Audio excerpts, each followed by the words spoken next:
So we'll get back into it. And let me point out that, your manual is much more detailed than I am being in these slides. So that's a good reason to read through your manual on your own, because you're not going to get every detail in class. Also, a couple people have asked about the test. So the test at the end of the class is open book. It's take home. You don't have to sit in here. We don't put a stopwatch up here and time you or anything.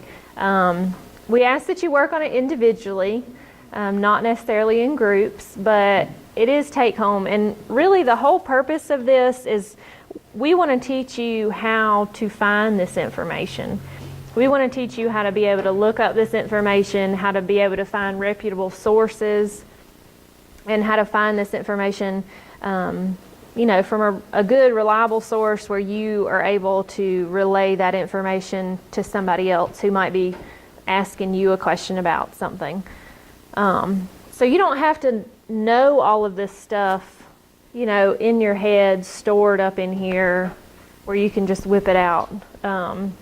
Don't panic about the test, though. Don't think about that all through the class. Don't get stressed out about that, because that's really a fun and easy thing. It's really just like a longer homework assignment. But I do encourage you to, read the manual. You bought it, you paid for it.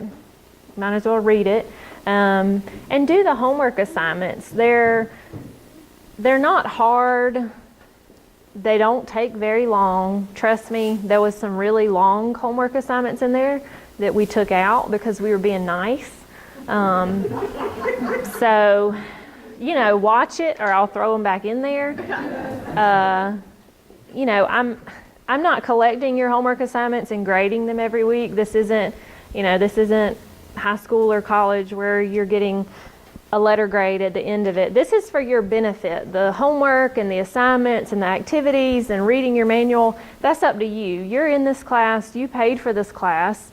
I hope that you get a lot out of it, but you're going to get out of it what you put into it. So just to encourage everybody to kind of double up on what we're doing here.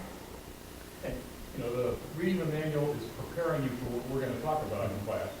And we're not going to, as you notice, we're not teaching from the manual. We're going at it from a different perspective. So hopefully that reinforces things quite well. And also the homework or the exercises after class are to reinforce what we just did in class. So that's the reinforcement system we're trying to use. Yeah, it's just all of it makes it a little more clear. And you might have a homework assignment and you're like, oh my gosh, that class didn't make any sense, and I read the manual and I don't understand it, and this homework is really hard. Well, we're going to go over it in the next class. So, if it's something that's frustrating you or it's something that you're just not getting, come early. I'm here at 8. Jim's here at 8 most of the time. I usually beat him here on Tuesday mornings at least. So, we're here, and I'll just be setting up tables and coffee. So if you want to come early one day when you just didn't get class, or if you want to stay afterwards, if you don't feel like break is long enough to go over something, then feel free to do that. Stop by my office, call and see if I'm in, and stop by and come in and we'll sit down and chat about something. But don't be stressed out about any of this stuff. This is a lot of information. We talk about transpiration and respiration and stuff. I spent a whole semester in plant physiology, so we talk about it in like 10 minutes. So it's really brief, and don't be stressed out about it. It's okay. You'll all pass the test, I promise. It's easy. I don't think anybody's ever failed. Don't be the first, though.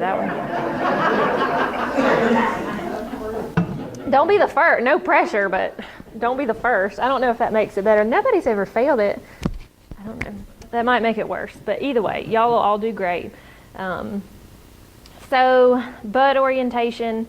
This is going to be one of those things that that does help out when you're trying to ID a plant. This is going to be something that you can physically see.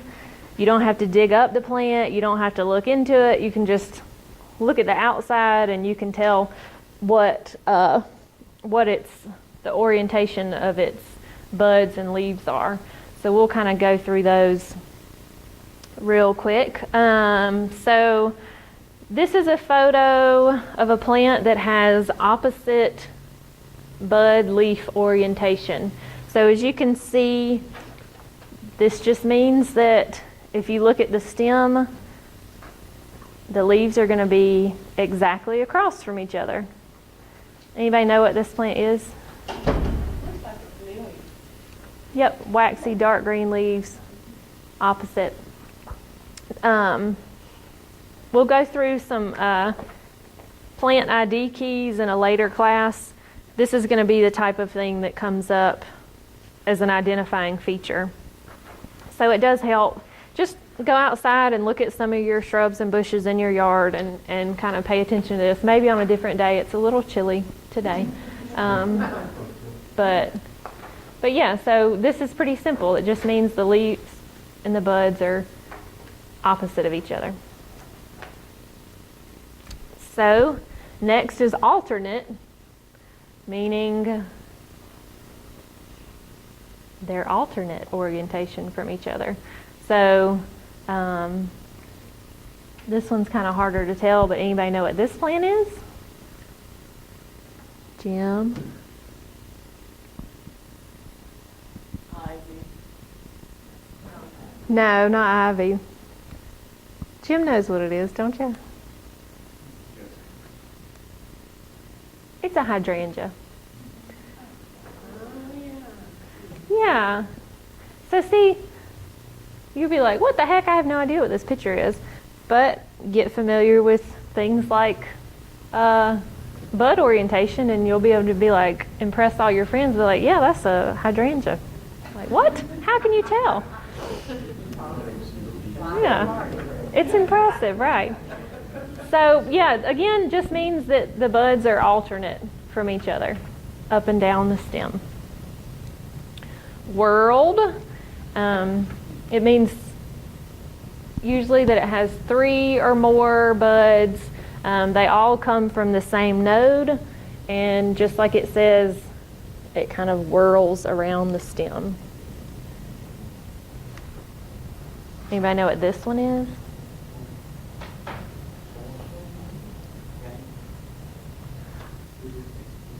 No. Corn. Mm-mm. You know what this one is, Jim? It's a woody, I believe it's an oleander. Yeah. Is it what? Oleander. Those aren't hardy here, so I tricked you with that one. I don't know why I didn't put that picture in here, but anyway. See, you'll be able to impress all your friends if you just study up on what plants have what type of buds and leaves. So that was an easy section. So now we'll talk about leaves a little bit. So the function of a leaf is to absorb light, which we need light for the process of photosynthesis. Like it says up here, photosynthesis, sugar production. A plant needs leaves basically to survive. At some point in time, it needs to leaf out. Even if the leaves are really small and insignificant, that's how it's going to absorb that light, and that's how it's going to be able to function. Parts of the leaves in this picture, you have the petiole, which is where the leaf connects to the stem, and then you have the actual leaf blade. So some more identifying features of leaves are the shapes, and I'm sure all of these are in your book that you can go through, but kind of study these. These are some of the things, like the stuff in the beginning is really good for the scientific base, but this is the stuff that's going to really help you out in gardening, in your general everyday picking out plants that you want to grow and helping your friends identify the plant that popped up in their yard, or helping answer a phone call or something. This is going to be the stuff that really helps you identify what a plant is. So the different leaf shapes, we have cordate, it's kind of heart-shaped. Sinuate, it kind of looks like an upside down triangle or a fish fin. Deltoid, arrow-shaped. Elliptic, kind of elongated and has a rounded tip. Lanceolate is also elongated, but it looks kind of like a spear. It's going to have a pointy tip. Ablanceolate, if you look at it, it gets narrow towards the base. What is this right here? The base of the leaf. Petiole. Petiole, right. And then you have ovovate, which looks like an egg, kind of. So study those pictures in the book. Those, I think, are really, that's one really important thing to get out of this. So then a leaf margin. And a leaf margin, that just means the edge of the leaf, the shape to the edge of the leaf. So we have, this is a holly leaf, and you'll see it's entire, it's completely smooth around the outside, all the way around. Crenate means it's got little rounded kind of lobes on the outside. And serrate, it has a little bit more of those kind of rounded edges, but they're a little more pointy. So if you take your finger and rubbed it across, it'd be a little more pointy.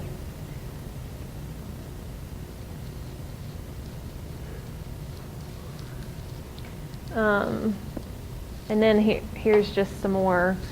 This goes into a lot more different types of margins. We won't go through and read all these, but let's see.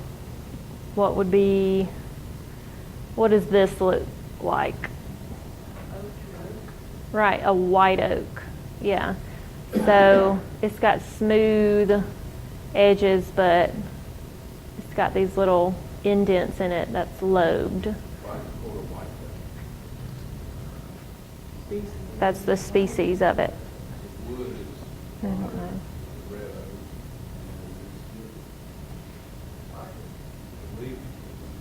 Yeah, I mean the whole tree is different, but I don't as to why it originally was called white oak. Yeah, I guess the wood is lighter. It's a pain in the butt to split if you're using it for firewood. Just saying. I pass those to my husband. Yeah. And then we have palmately lobed. So this has, kind of hold it out, it has 5 sections to it. What kind of leaf does this look like? Yeah, a maple leaf. So the palmately lobed means it's in 5 sections, and again it has these lobes on it. You can study these pictures in your book, kind of go out, like I said, on a warmer day and take that little picture with you, pick some leaves out of your yard, lay them out and see if you can identify what type they are. That'd be a fun homework assignment. Everybody pick a leaf from your yard and then come back in and tell me what kind of leaf margin and what kind of veination it has. And that'll help you study that. So again, we'll kind of get into the venation. Anybody know what this leaf is? Red maple.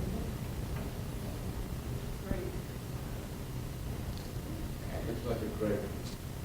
It looks like a grape. I think it's a silver maple. If it was a red maple, this petiole would be red. But yeah, type of maple leaf. So a palmate leaf venation, you see here, how, again, 1, 2, 3, 4, 5 kind of sections that the veins of the leaves go throughout. That's pretty cut and dry.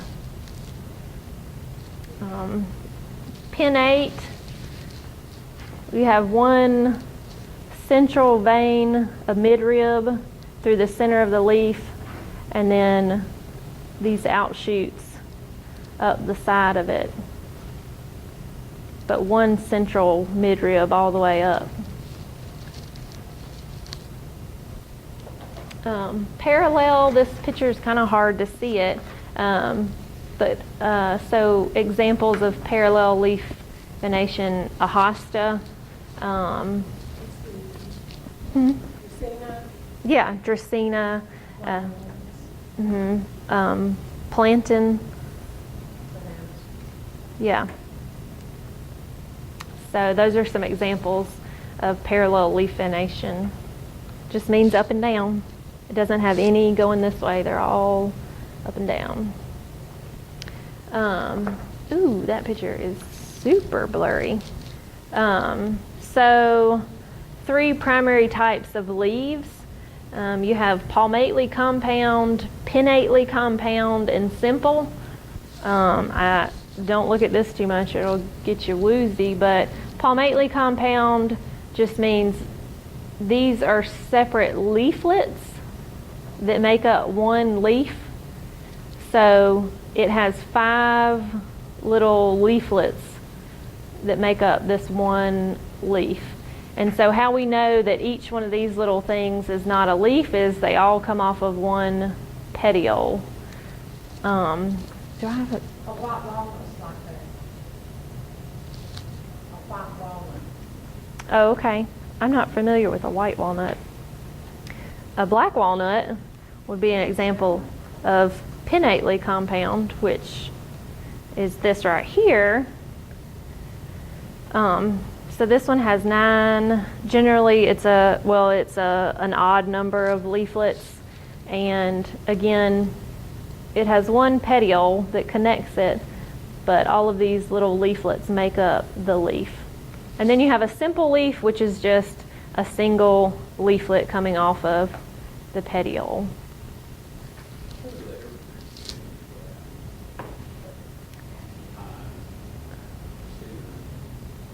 Well, those are needles, so they're different. I think we talk about. No. I think we talk about that. That looks like a mimosa branch. Yeah, it does. If you can tell by that picture, that's pretty. So, yeah, or a fern would also be an example of that. But yeah, it does kind of look like a mimosa. So this is kind of a really good example of a pinnately compound leaf. But here you have all these separate leaflets that make up this little leaf. So on an example like a fern or a mimosa, that would also be one too. At the base of this picture, this is connected to a branch. So here you have individual little petioles and leaflets. On something like this that is kind of doubly compound, meaning that you have multiple leaves, multiple compound leaves, each containing leaflets. Those are called secondary leaflets. So really this picture, this would be the primary leaflet and this would be the secondary leaflet. So not too many that are doubled up like this, but again, mimosa, fern, those are the only 2 I can think of, but ferns are this type.